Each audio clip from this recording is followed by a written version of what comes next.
Welcome back to the Golden State with Mates post-game live after the Warriors suffered their third straight loss. This one a 105-101 defeat to the Oklahoma City Thunder at home at Chase Center.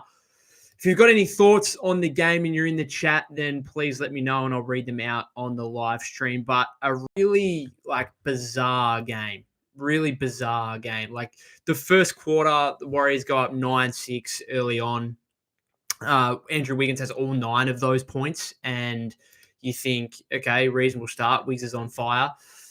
And then it just turned to crap pretty quickly, and the Thunder just took off on both ends of the floor and started to control the game, and they go up 39-23 at the end of the first quarter. And obviously playing without Steph, I thought, okay, let's just pack up and go home, really. There's no real point here. I was just hoping to get through the game without injuries. And so to go from that point where I was just out on the game completely, I just thought, okay, let's wrap it up. We're not going to win this game. Already conceded the loss, to actually being incredibly disappointed that they lost by the end of the game. It was kind of remarkable, bizarre how you can be so out on a game and then actually be super disappointed at the fact you lost at the end. The Warriors mounted a comeback effort of their own in the start of the second quarter, but more so the third quarter and early fourth quarter. They looked like they were going to pull off a memorable comeback victory there. They were down 18 halfway through the second quarter. Kuminga really led a strong comeback effort. They get back to within 1 by the end of the third quarter. Kyle Anderson has a 3-point play, or an and one that he didn't complete the 3-point play halfway through. I think it was 5:45 left in the fourth quarter. Puts the Warriors up 96-93. If he'd made that free throw, it would have been 97-93. Warriors up 4 with just under 6 minutes left. And then the offense, which is becoming a bit of a familiar issue here. The Warrior offense over the last 3 games. Obviously, there's a few more excuses in this one, given Steph's not playing. And you're coming up against the best defense in the league, it must be said.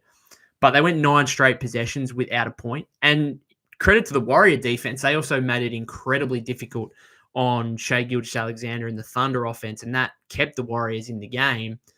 But if you go 9 straight possessions and nearly 5 minutes without scoring, it's going to be pretty difficult to win a close game down the stretch. And that's what it proved ultimately. And they still had a shot with a Wiggins layup attempt in the final 10 seconds, which would have tied the game and potentially sent it to overtime if the Warriors could have got a stop after that. It actually, following the timeout and after the inbounds, Draymond kind of looped it over to Wiggins, and it looked like a great pass. I thought, okay, yep, Wiggins is going to get a layup or a dunk here, and he just didn't control the ball perfectly and kind of bobbled away from him, and then he was forced to kind of rush the layup, which he really didn't need to. There was still 4 or 5 seconds on the clock. Lou Dort, reasonable contest, and the layup didn't even draw iron. So a disappointing result. A couple of comments here. Ashby Bingham, my mate, we're playing basketball in about an hour and a half. He's a Thunder fan. I'm going to get one back on him tonight. He says, would have been a double-digit win had Kuminga not assaulted J-Dub. Yeah, I mean, that's just a joke. I find that quite funny. I don't even know what happened to him. Did he get poked in the eye? He must have got poked in the eye because I'm not going to label a guy soft or anything like that. And maybe he just got hit in a way where he's obviously gone down hard and been ruled out for the rest of the game. But watching it on replay, even Bob Myers on the commentary, on the commentary said that, hey, he didn't really get hit that hard, should be fine. And then Jalen Williams goes back to the locker room and isn't seen again. It was a bizarre incident. That Kuminga dunk was huge. Real vicious slam to end the first half, which gave the Warriors a bit of momentum. They found themselves down 12 at halftime, which, in all honesty, was a good result. The way that first half went, they should have been down probably 20-25 at halftime. And so to be down 12 was a bit of a miracle. And then that Kuminga dunk was huge and kind of, I think, gave them some momentum going into the third quarter, where Kuminga again had 10 points in the second, 9 points in the third, and he really led the comeback effort. But it was also the Warrior defense. I mean, they kept the Thunder to 105 points after going for 39 in the first quarter. They were locked down, and Shea really struggled. Uncharacteristically struggled. And when I mean, he's gone for 30, hasn't he? Let's not pretend that he had a poor game. He's gone for 35. So I'm saying he struggled and he went for 35, 9, and 5. But without Jalen Williams, without Chet Holmgren, like they obviously had to lean on him heavily in the second half. And there were possessions where he finishes 13 of 28 from the floor, 3 of 12 from three-point range. So not overly efficient. And there were not just some misses in there, but there were like some air balls and some shots from Shea that you just wouldn't necessarily see in a normal scenario. I think he was getting tired.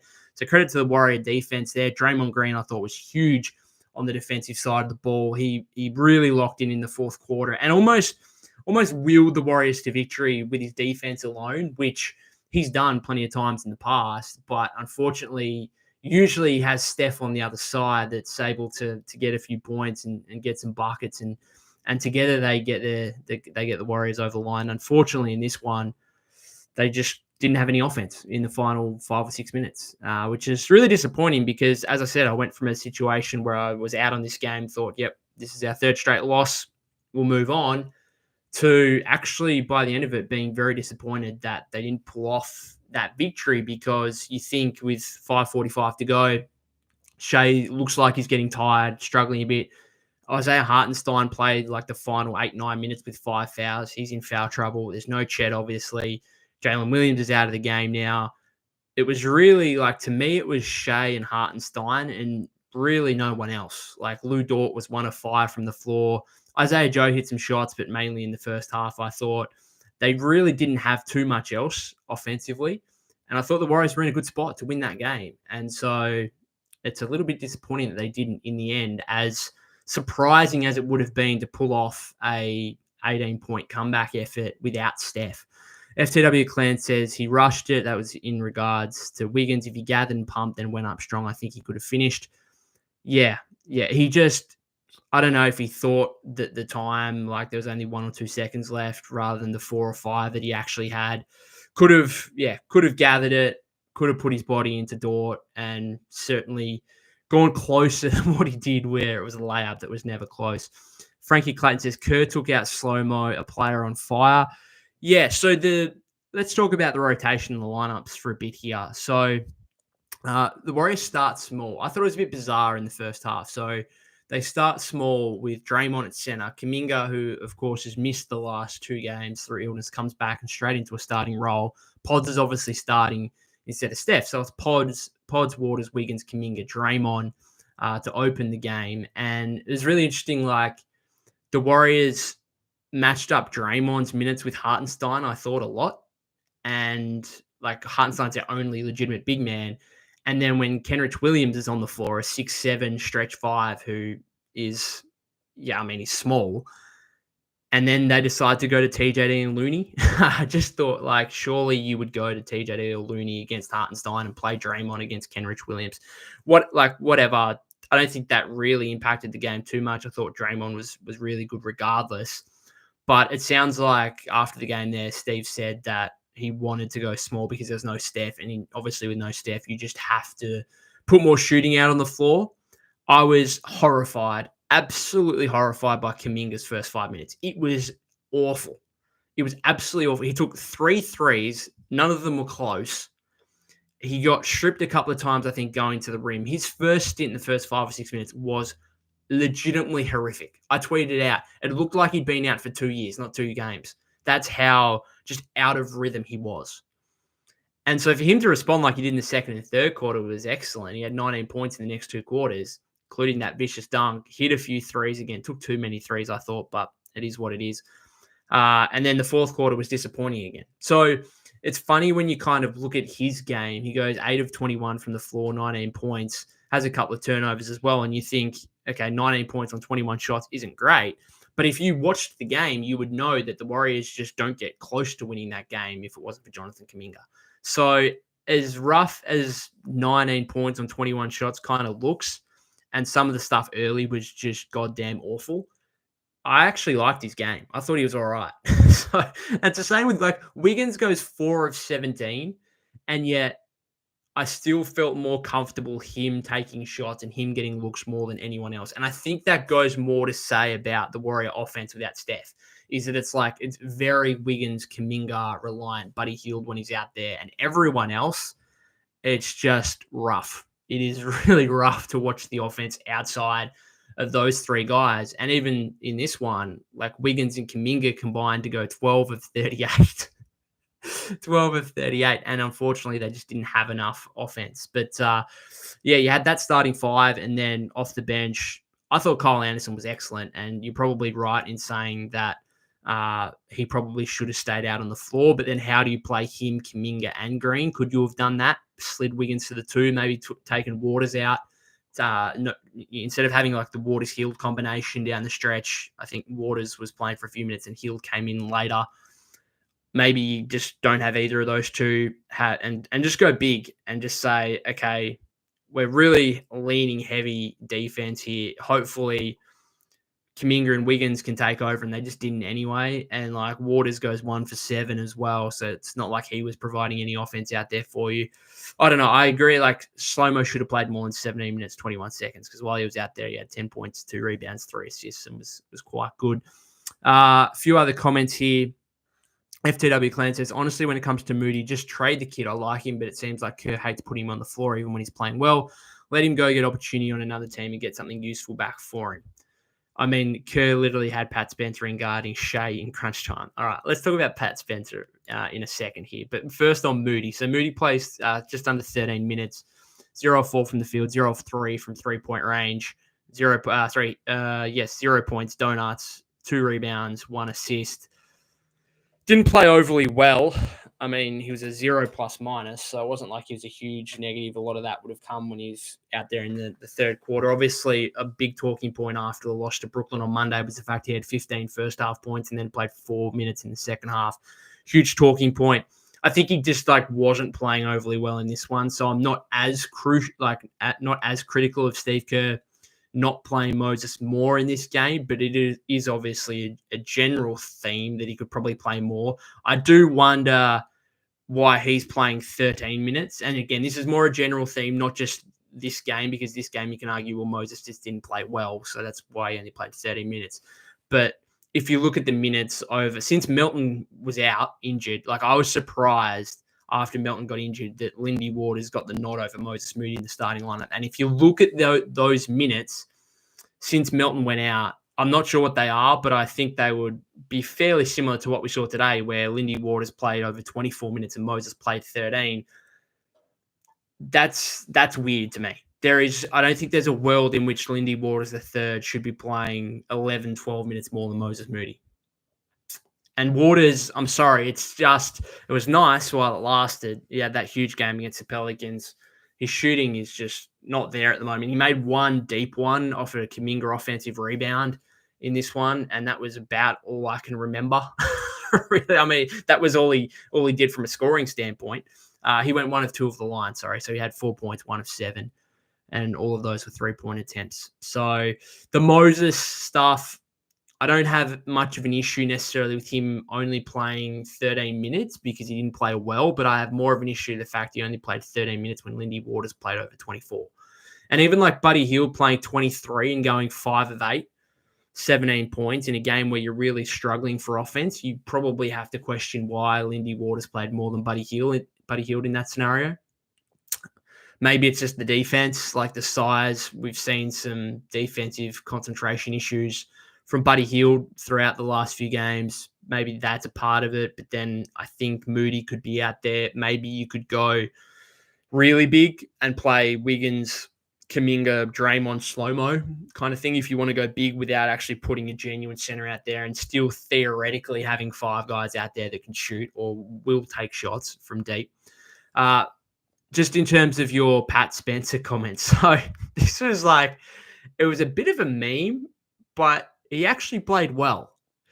So I saw some stuff. So Pat Spencer comes out, start of the second quarter, and it's whoa, okay, Pat Spencer time. This was correct me if I'm wrong, but I'm fairly confident this was the first time in his career he played legitimate rotation minutes that weren't garbage time at the end of games. This was his first genuine NBA opportunity, really. And he actually brought a spark. The Warriors looked kind of dead and buried. They were down 16 at the start of the second quarter, and he kind of provided a spark. Even just the time where he looked for put up a running floater, looked for contact, was real mad about it, went down the other end of the floor and was just absolutely cracking into the official to the point where he got a technical foul. Even just that was just like, well, at least he's bringing something here. Like he's bringing some energy. He's bringing something different. It made Steve, like during the timeout, the next timeout, Steve got up with Draymond, with Steph. The three of them walked over to the ref. You very rarely see that. They start having a crack at the ref for that non-decision on a Pat Spencer drive. Like, you've got these three, like the three core members of the franchise, the head coach who's been there for 10 years, Draymond and Steph, who have both been there for over like 12, 13 years. And you've got them, all three having to go at the official because of a non-call on a Pat Spencer shot attempt. I don't know. That was like, it kind of turned the game a little bit. And it was a bit of a running meme, as I said, because I saw some stuff on social media saying, Steve Kerr will just play anybody and Warriors are just allowing anybody to play. And people saying, guy must have won a halftime competition or something to get minutes. It became a meme on social media, but he actually played well. And he finishes with 6 points, 4 rebounds, 3 assists, 2 of 5, 2 of 2 from the line. And get this, a team high +9. Imagine saying that. Imagine saying the Warriors are playing the Thunder, the two best teams by record in the Western Conference, or at least they were before this game. And Pat Spencer is going to be the Warriors' best +- in a game they nearly won, and they probably should have won. That's kind of remarkable. Just think about that for a second. FTW Clan says, I guess Kerr likes Waters' defense more than Moody because Moody is definitely a better overall scorer. I think, obviously, Steve knows a gazillion times more about basketball than I do. And that's probably part of it. I agree. He probably sees Waters' defense and thinks he's a bit more stout than Moody, doesn't make as many mistakes. But I actually, like, from just a fan's perspective and a guy who tries to analyze the game but clearly doesn't know as much as guys actually in the league, and Steve Kerr obviously was a 4-time championship winning coach, I don't think there's that much difference between Moody and Waters defensively to the point where Waters is playing nearly double minutes than Moody in a game like this. I don't know. Tell me if I'm wrong. Maybe Lindy Waters is a significantly better defender than my trade. It just or trading him. It's very, very difficult now with the poison pill contract on him now after signing a 3-year, $39 million extension prior to the season. Makes it very, very difficult to trade him because obviously he's only on like $5 million or whatever this season. 5.6, I think he might be on. Not entirely sure on that, but it's between 5 and 6 million. So that's the outgoing salary for the Warriors. And then for the incoming team with the poison pill contract, it's got to be the average of the 4 years. So the 3-year 39 plus the 5 to 6 million, which is, so let's say it's like 45 million. So it's about 11 to 12 million that the incoming team has to take on. And then that makes it very difficult to orchestrate a trade with the teams that, I mean, there's just not many teams, if any team. I think there might be 1 or 2 that have available cap space. Makes it very difficult. A couple other comments here. Flair says, we need to make a trade for a consistent 20-plus scorer so our offense doesn't glitch out. I mean, this is what I was kind of saying throughout the entire offseason, and clearly the Warriors think it's an issue too, given they tried desperately to get Paul George and Lauri Markkanen, and throughout the first 15 games, you could say, it felt like the Warriors fell into the right decision. I'm not going to say made the right decision, because if they had their way, they would have probably Paul George and Lauri Markkanen on the team. They probably fell into the right decision of having greater depth on the roster and all these different options, rather than having another guy that might be considered a second star, but gutting their depth in doing so. But these last 3 games where the Warriors have surrendered 17 and 18 point leads and then have a real opportunity against, arguably the best or the second best team in the league, have a real opportunity and just can't capitalize because they don't have that go-to guy. And when Steph's out, can Wiggins and Kuminga be your go-to guys? They had their moments in this game. I think they actually played better than what the box score suggests. And they're more impactful than what the box score suggests. But it doesn't really fill you with an entire load of confidence that with those guys being your go-to guys down the stretch, that you're going to win games in tight situations. Doesn't really fill you with a whole lot of confidence.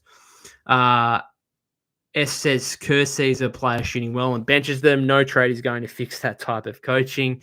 I knew this was going to be the case. I knew once the Warriors started losing some games that Steve was going to cop some criticism. And I'm not saying that's not warranted. That's, if you think that Steve deserves criticism, then that's absolutely on you. That's your opinion. And I agree with it to a sense, but I also agree with it while at the same time feeling sympathetic for the fact he has 12, 13 rotation players. Even a guy like Pat Spencer in this one comes out and actually looks like a viable NBA player. Like, it was not a disaster, those minutes. He was a +9 in 14 and a half minutes. They were not a disaster. Those minutes were actually good. You could have argued that Pat Spencer should have played more.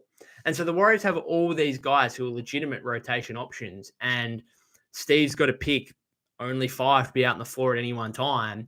There's always going to be some controversial decisions. And as I keep saying, I've said it multiple times now in the last few episodes, it's a win-loss business. You win games, you get away with those controversial decisions, right? Because you won the game. You lose those games, those controversial decisions, fans will point at those and think, what the bloody hell are you doing?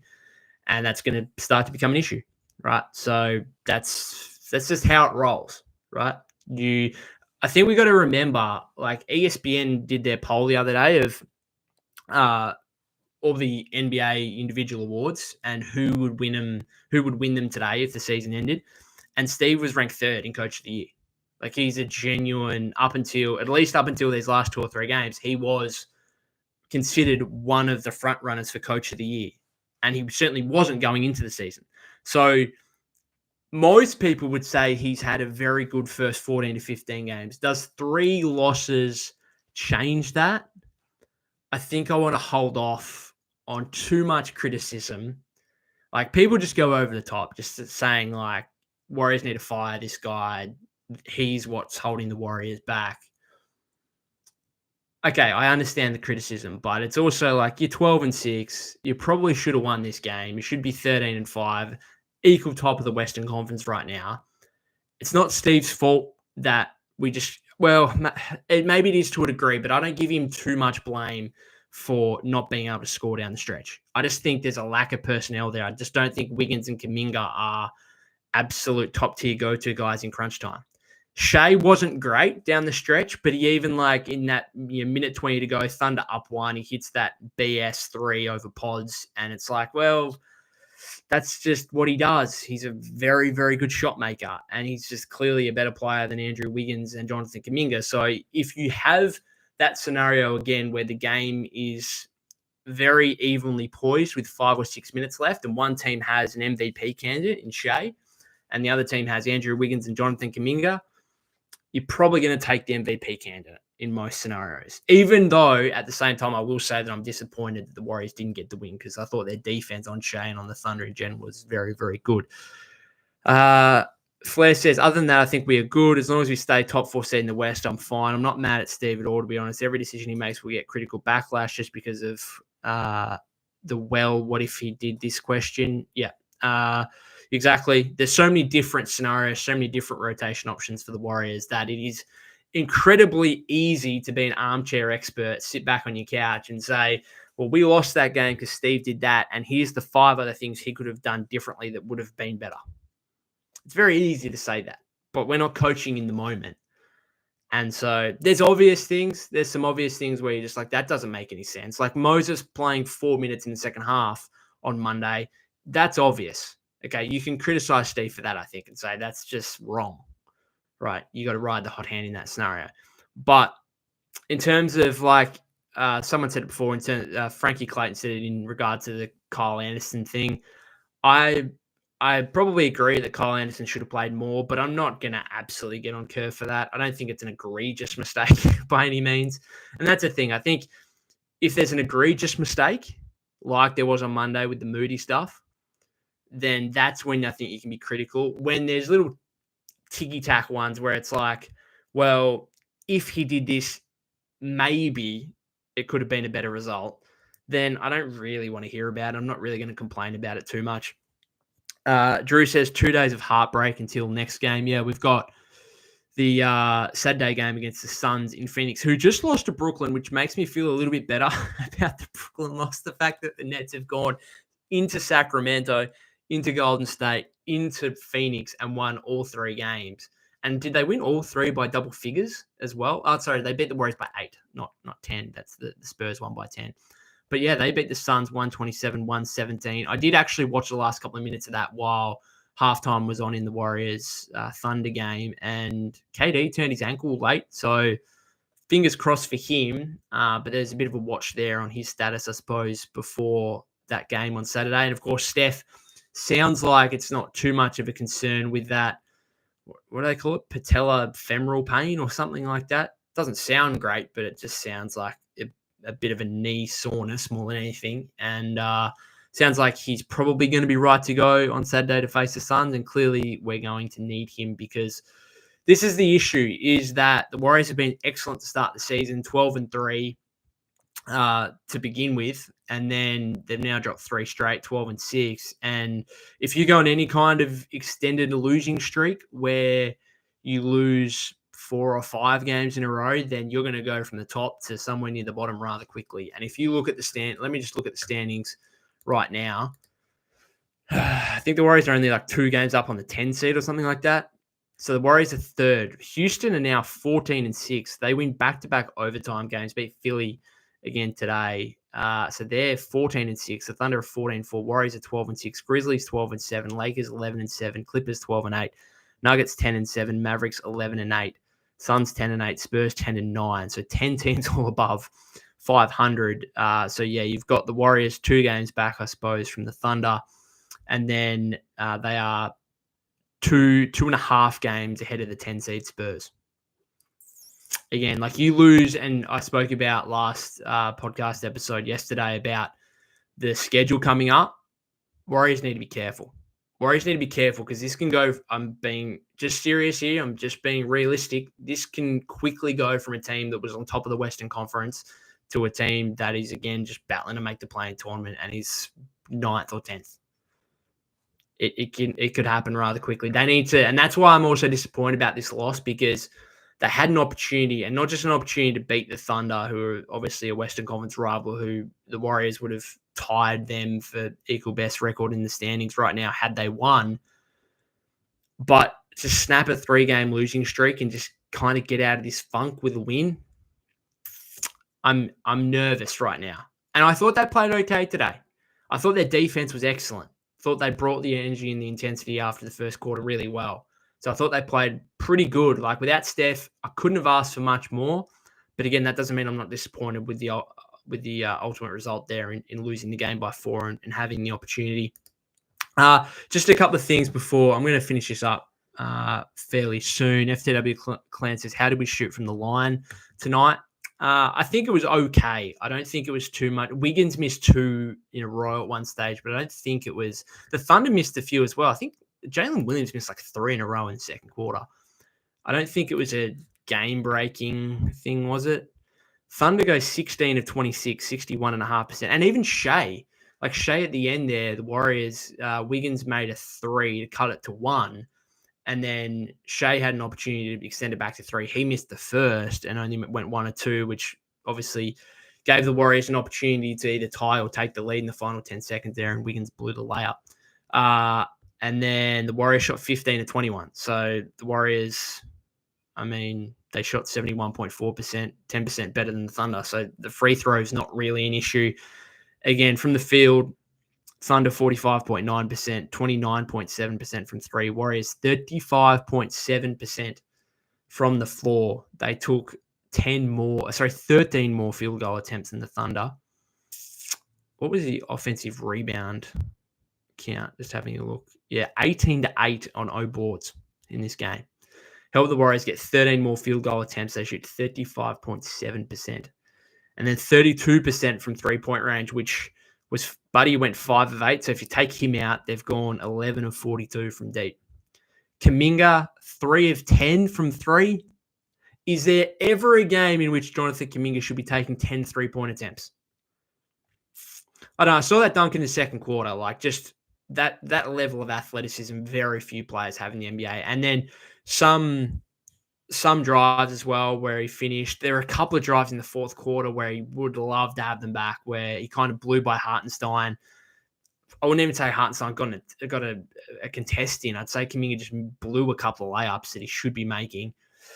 That really hurts when you finish a game down, losing by 4, and the offense was struggling so much. Just a couple of those Kuminga opportunities at the rim he should have made. A few other comments here. Flair says, I'm nervous too. The Suns win is 100% must win. I don't think any game at this point in the season is a must win, but it is very important. There's little doubt about that, to again break this losing streak before it really becomes a problem. FTW cleanses. That's why the last 2 games where we choked double digits leads late in the third hurt so much. I absolutely agree with you. I spoke about it on the podcast episode yesterday. I said, that's the issue with losing those 2 games is now you've got these 13 games coming up before the end of the calendar year. Plus, they're going to have a couple more games in terms of the NBA Cup as well, or whatever happens there. They'll obviously have a quarterfinal, and then if they lose the quarterfinal, I think they have another. There's an extra 2 games to be played there, right? Whether it's the quarterfinal and the semifinal, maybe even the final in Vegas, which actually is an 83rd game of the season. But they've got 2 other games, so they've really got 15 or 14 now after this game between now and the calendar year, and it's rough. It's a rough schedule, and that's why the Warriors will be very disappointed in those 2 losses to the Spurs and the Nets, because if all of a sudden you're 14 and 3 after 17 games, then you can afford to rest Steph and you can afford to lose this game to the Thunder, and we don't really care about it too much. But losing this game now and being now back behind Houston and only a couple of games in front of like the 10th seed, it's not great. Drew says stopping Thunder at 105, pretty good. Yeah, I thought the defense was really good. I think Warriors, I suppose, fortunate with Jalen Williams going out because he actually had a really good first half. That obviously hurt the Thunder offense quite a lot. They just didn't have – it was just all Shea. All Shea and Isaiah Joe hit some shots, and Hartenstein had a couple of floaters off Shea creations. And I think Shea felt it. Like, I think he was getting tired. Even if Wiggins had made that layup and tied the game and we somehow forced overtime, I would have been fairly confident, because as much as I don't love Wiggins and Kuminga as the go-to guys down the stretch, it was legitimately all Shea and very, very little else for the Thunder, like nothing else. Berserk Monk says, hey, at least the Suns lost to the Nets. That loss doesn't feel as bad now. I said that exact same thing before. Brooklyn. Maybe they need to not be sellers at the trade deadline, actually be buyers and see if there's another star out there. They've obviously got all the picks and stuff that they got from the Mikal Bridges trade, which looks like a fantastic one for them. The Two Feta says, that was worse than a blowout. They had no business being in the game. They look like a G League team in the last 5 minutes. Yeah, I don't know if I agree with that, but I can get where you're coming from. Like if they're down 16 at the end of the first quarter and then the margin just remains somewhere between 15 and 25 for the rest of the game, you're just like, okay, whatever, move on. But again, now the fact that they actually got themselves back into the game and they probably could have won the game if their offense was just even half decent down the stretch, that makes it disappointing. It does. Berserk Monk says, it's crazy that we had 10 more offensive rebounds. We also hit more free throws and still took the L. Yep, 35.7% from the floor. We'll do that too. All right, anything else here? Pods quickly. Thought he was a bit better. 12 points, 8 rebounds, 5 assists. Just 4 of 10 shooting from the floor, though. 1 of 4 from three-point range. He'd go 3 of 3 from the line, so that's nice to see. The shooting is just... I know he made one in the second half there and he kind of celebrated it quite hard because he hasn't been making any. The shooting's just not good. Like, he missed one early where I don't think it even drew iron. Like, it's an absolute prayer at the moment whenever he takes a 3. I'm sorry to say, it just is. You still got to think he's shooting like 19% from the seat for the season. You got to think at some point it's going to turn around. There's going to be an uptick here. because he's not going to shoot 20% for the season, surely. So there has to be a period here where he goes like 40% and lifts that up like closer to 30% on the season. Has to be. What I will say is that he's got some craftiness around the rim. Like, he's obviously not overly athletic, but he makes up for that. I think we saw like 3 plays today where he has this deceleration to the rim, where he drives to the rim and then he kind of just stops and decelerates and really gets the defender off balance and gets the defender's timing completely muddled up. And there was one he did on Hartenstein. Hartenstein fell in. Like, it's almost like they're pump fakes, but he's still kind of moving at the same. It's really bizarre. It's really odd to watch, but it works. I think the one in the first half, he got Hartenstein up in the air. Hartenstein fell on him, went to the line, made 2 free throws. He had another one was it Hartenstein, I think, in the third quarter, where again, he got an and one on Hartenstein again, that deceleration move. Hartenstein falls for a fake, jumps into him. And then he had one with Shea where he decelerated, almost came to a complete stop, and you thought, oh, he's in trouble here. And then he put up a little flip shot. I suppose it's like a little, I don't know if you want to call it a sky hook, but it kind of threw Shea off. Like, I think Shea just thought he was going to pass out of it or something. And he just quick shot it over him and made it. I don't know. It kind of works. It doesn't look pretty necessarily, but it's somewhat effective. And if he can't make shots from 3, he's going to have to find another way to score. And so he's obviously not going to take flight and be throwing down slams at the rim and stuff like that. But if he can have this craftiness to his game, I think that's why there's a lot of comparisons during the offseason to Jalen Brunson, which looks very silly right now. But that's the kind of stuff Jalen Brunson does in terms of just like putting defenders off balance and putting out their timing and stuff like that. Berserk Monk says, you think we should get Schroeder or Cam Johnson from the Nets and then say Jay Huff from the Grizzlies as marginal moves? Jay Huff, I like what he's been doing, and I suppose he theoretically makes sense as a cheaper option as a big man who can space the floor. But are the Grizzlies really going to want to give him up? Is there much point? Is he going to be in your playoff rotation? I doubt it. Schroeder and Cam Johnson. As much as it would make sense in terms of Johnson being another shooter out there and opening up the floor for you, you'd still be worried about that because Kuminga just has these moments where you're like, it's still... this is why it's so frustrating with him, because on one hand, it's like, it's his 4th year now. Can we figure it out? Can he figure it out? And he just like demand 30 minutes a game from Steve. He just can't do that. But then he also has stretches where it's like, oh my God, okay, I see it. I see the vision. I see this guy becoming a 25-point per game scorer in the league. It's so frustrating, the fact where like he's 4 years into his career now and we're still at this point where it's like, like he doesn't quite have it, but then he has stretches where he does have it. And you're just like, I don't want to give up on that potential because it could be anything. I don't know. It's so frustrating, I tell you. Dan Decker says the next 12 games are tough. They absolutely are. Enulas Jenkins says, Pat Spencer, baby. QCULAR, I'm going to pronounce that as Pat was with a lightning strike. What I will say about Pat Spencer, which he does, which I don't think Pods does anywhere near as well, is he really penetrates the paint. Like, he will get down, he'll get by guys and get downhill and really force the defense to collapse. Like, he had a couple of plays there. There was 2 in the second quarter. One, he drives middle and then kicks it out to a Buddy Hield corner 3. Buddy Hield nails it. And then there's another one that I thought was even more impressive where he kind of got to the paint and then kicked it out with like from his shoulder, almost like a shoulder pass, and Wiggins on the wing. And Wiggins missed the 3. Because I vividly remember that because I thought that's a really nice play. Like, Wiggins, I hope he makes this, and he didn't. But he really like gets downhill and can make the defense collapse. And I'm not sure if he's got enough.